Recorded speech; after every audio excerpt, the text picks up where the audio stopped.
हम हमारे नए वीडियो के साथ आज हाजिर हैं। आज हम बात करने वाले हैं मद्रास क्रिश्चियन कॉलेज की। ये कॉलेज 1837 में शुरू हुआ था और इसके 188 साल हो चुके हैं। तो हम इसके यहाँ पे चलते हैं, देखते क्या क्या इनकी फैसिलिटीज़ है, क्या क्या उनने नेशन बिल्डिंग के लिए करा है।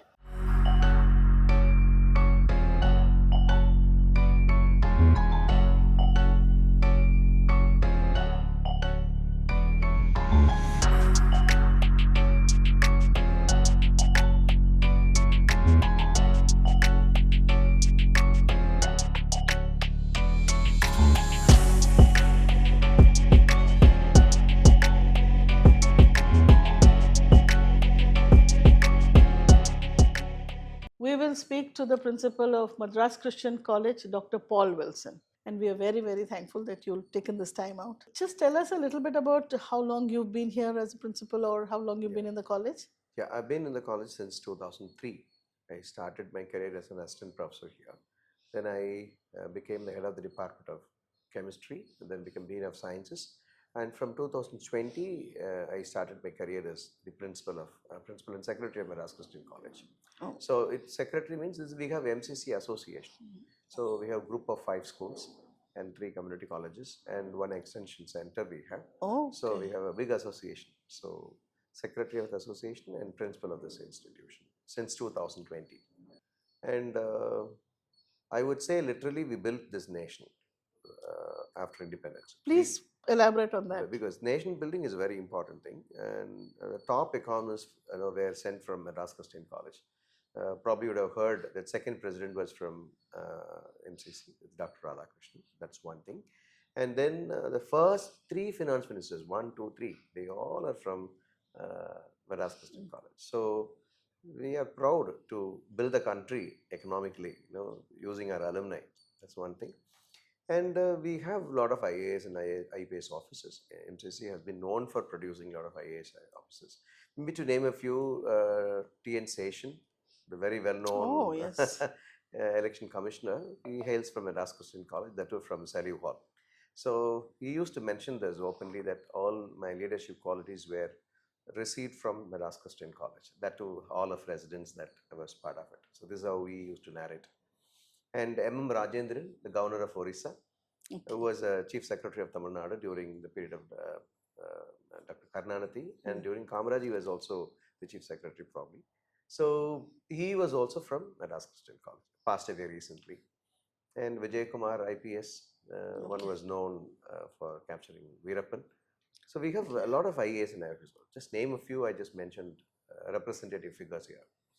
And as I said, nation building literally went from MCC is my argument. And MCC has been a movement altogether. When I say it's a movement, it was started as a school and scaling up as a college was a movement. Their original objectives were only to confine to school, from there to move to college. Then English medium education, Anderson, Reverend Anderson and Duff, these two were the Scottish people who came from Scotland. Duff settled in Calcutta. Anderson came to Calcutta. From Calcutta, he came to Chennai. Then he started this schooling. And it died, unfortunately, engaged. And then Miller took over. So I would say that English medium of instruction, I think we were the trendsetters in India, I would say. That's one thing. Then after 100 years, we want to redefine education. So a great migration happened. We had to move from the old campus after 100 years to come to Tambram. So that was a great decision by the administrators. Not very easy. They worked for probably 15 years, they worked to make the decision. So getting the land and then bringing people on board in making, because 100 years old institution, suddenly you want to shift to a new venue. So here it's 88 years old. So, Okay. Yes, so 188 years old institution, I would say. So the great migration. The third milestone, I would say, it was started as a boys' college. And suddenly there was a thought, why can't we bring in girls? So Boyd's word and Boyd's words, he used to say, bringing in girls as part of this educational ecosystem is civilization. Yes. So he said, yes, it will be very healthier to have girls also as a part of it. But Boyd was against accommodating girls inside the campus in the halls of residence.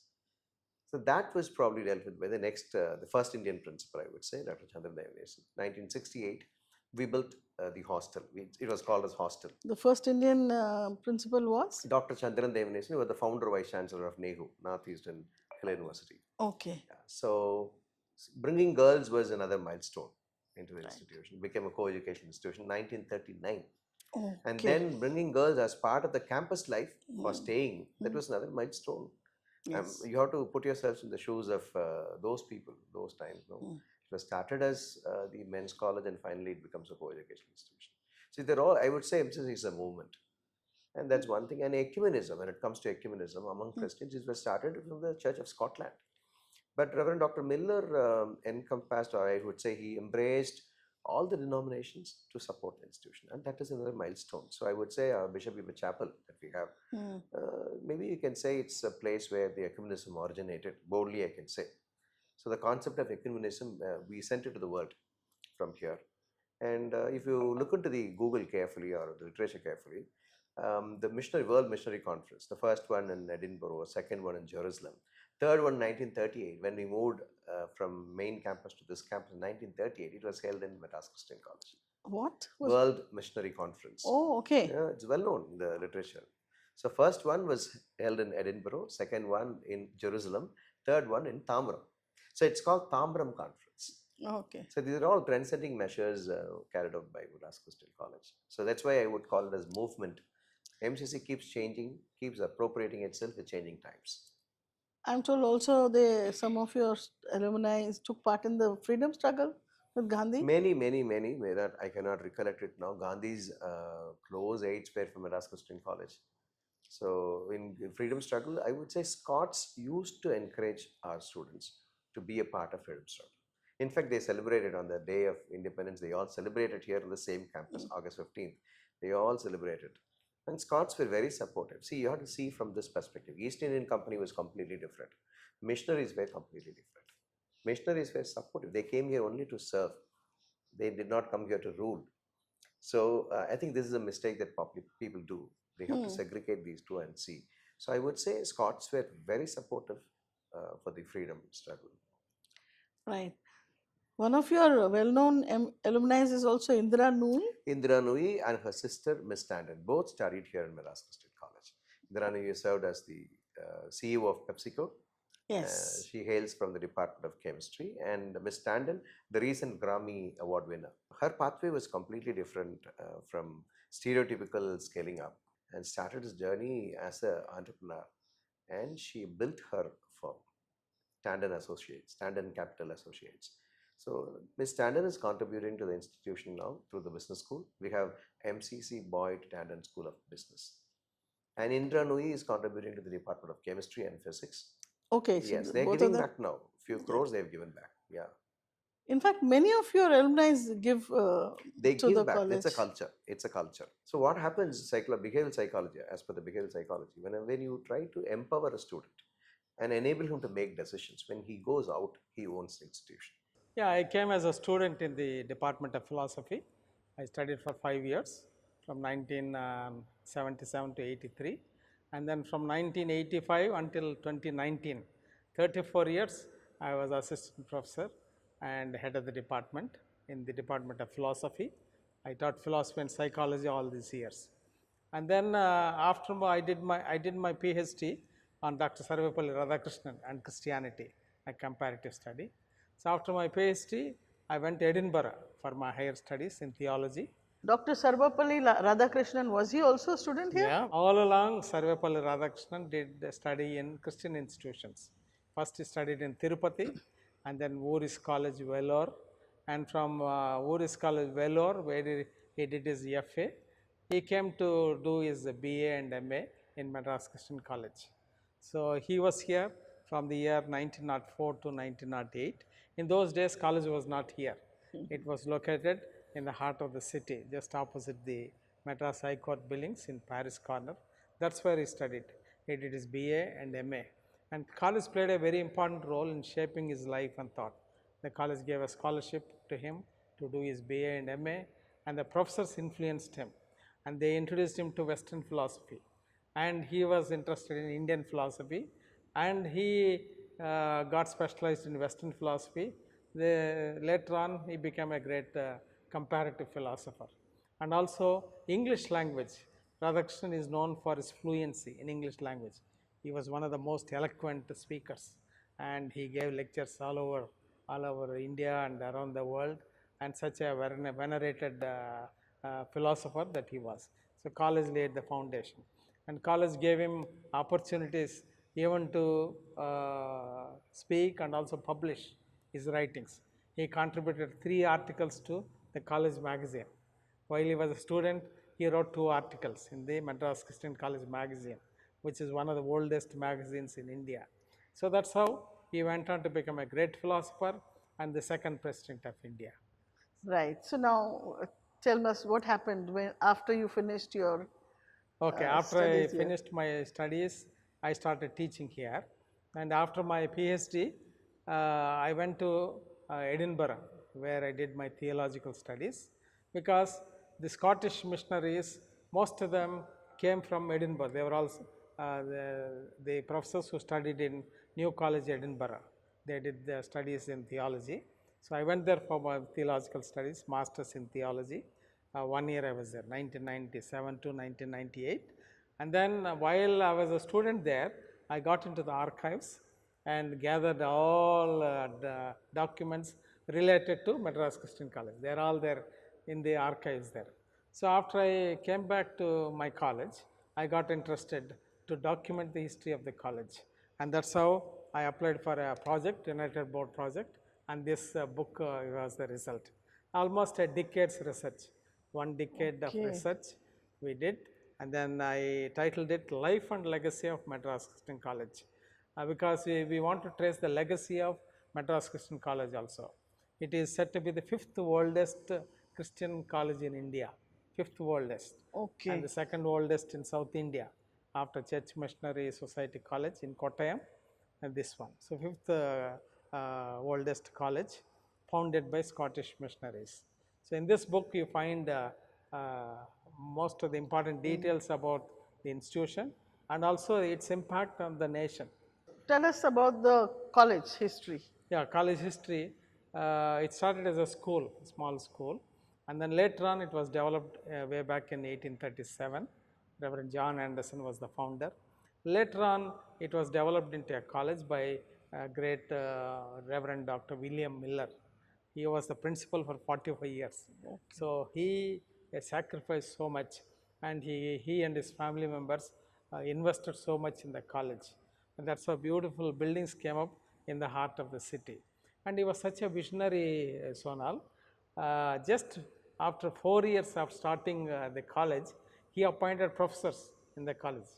First professor was in mathematics, second, way back in 1871. And second professor was in my own department of philosophy, 1873. These were the earliest professors in India. And so that was the vision of him. So that's how he laid the foundation, intellectual foundation for the institution. And most of the best practices that were there in Europe, in Scotland, in England, he introduced in Edinburgh, in Glasgow, St. Andrews, Oxford, Cambridge, and London. The best practices in higher education he introduced into Madras Christian College. So that impact and imprint you would find all over in the college today.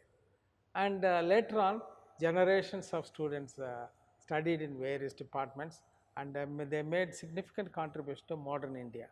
And in the last 70, 80 pages in the book, you find most of the illustrious alumni are mentioned there.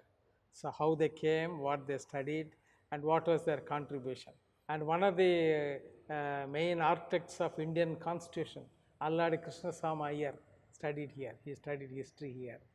And then likewise historians were there, scientists were here, sports persons were here.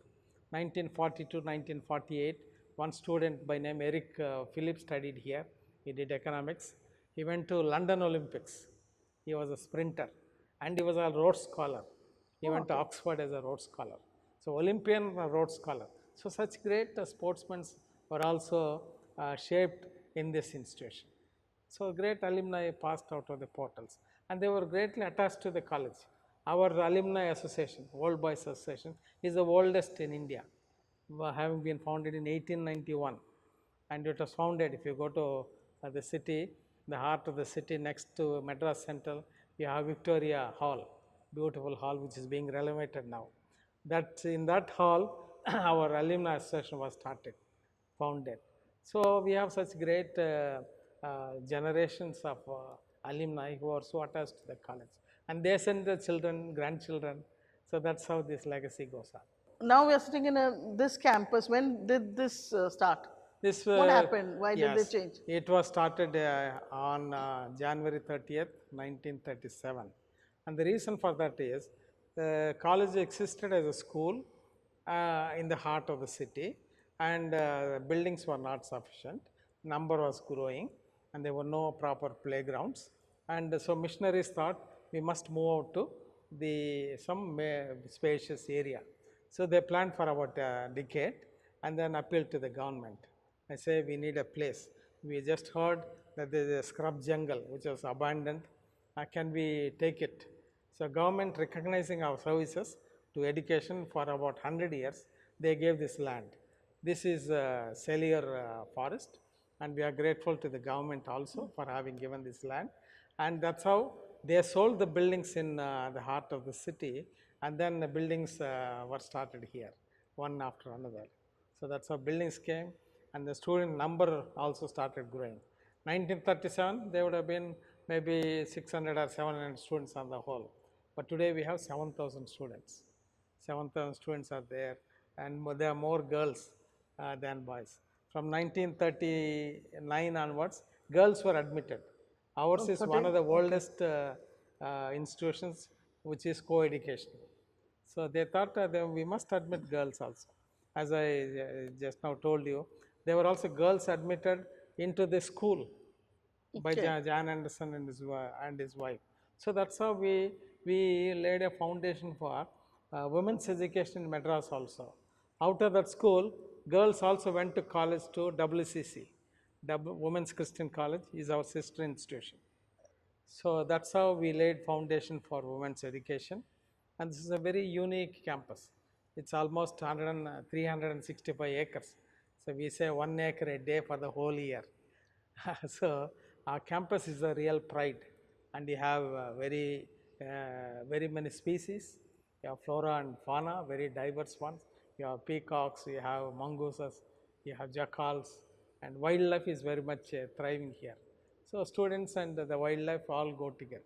That's a beauty and very attractive feature of Madras Christian College. So when did Indian principals, when did they take over? Yeah, that's a very important question. From 1837 until 1962, they were all Scottish professors. Because this was started by the Scottish missionaries.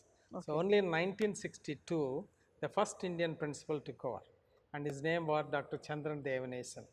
Chandran Devanesan was a brilliant student. He studied in Cambridge, and later on, after he joined as a faculty, he went to Harvard, and he did his thesis on Mahatma Gandhi. And the book which came out of his thesis is titled Making of the Mahatma.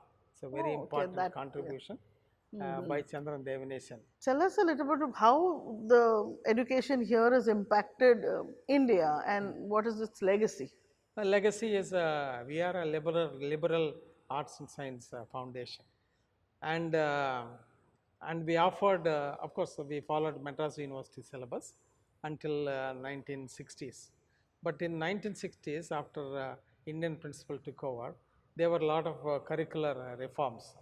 We had self-study programs. So we started evolving our own curriculum, our own subjects. So these subjects contribute a lot to the very character of the education here, diverse range of subjects. So those who studied here went on to contribute to a larger life. Just to give you one or two examples, one K.N. Raj studied here economics. So around late 1930s, after the college moved in here. Then he went on to become one of the great economists, and he was the one who shaped the 5-year plans. He wrote the blueprint and presented to Mahatma Gandhi.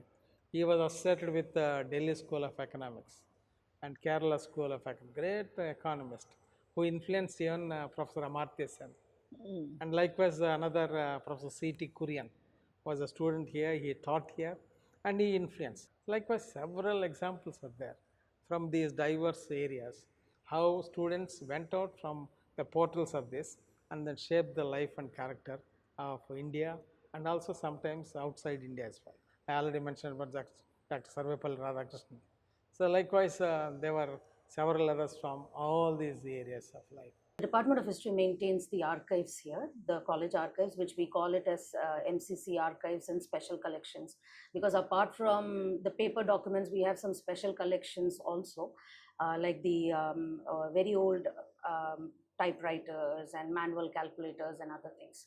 So that's why we call ourselves special collections also. Tell us about the archives. What are the kind of things you've got in your archives? We have nearly 3,000 books that are catalogued, which ranges from various subjects, various disciplines. It can be English literature, missionary works, archaeological survey reports, history books, world history books, and some economic reports and other things. Government records are also available.